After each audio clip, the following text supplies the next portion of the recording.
যে ব্যক্তির আল্লাহ তাআলার সক্ষমতা সম্পর্কে ধারণা নাই, আল্লাহ তাআলা কতটা রহমদিল সেই সম্পর্কে যার ধারণা নাই, সেই ব্যক্তিও গাফেল, তারও কপালে হেদায়েত নাই।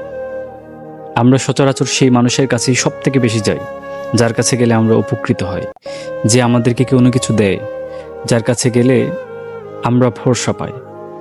কিন্তু কোনো মানুষ যদি কখনো কোনোভাবে মনে করে যে আল্লাহ তাআলার থেকেও কোনো একটা মানুষ তার কাছে অধিকতর গুরুত্বপূর্ণ, যেটা সে আল্লাহ তাআলার কাছে চেয়ে পাচ্ছে না সেটা অন্য মানুষের কাছে পাচ্ছে, তাহলেই বাধে বিপত্তি।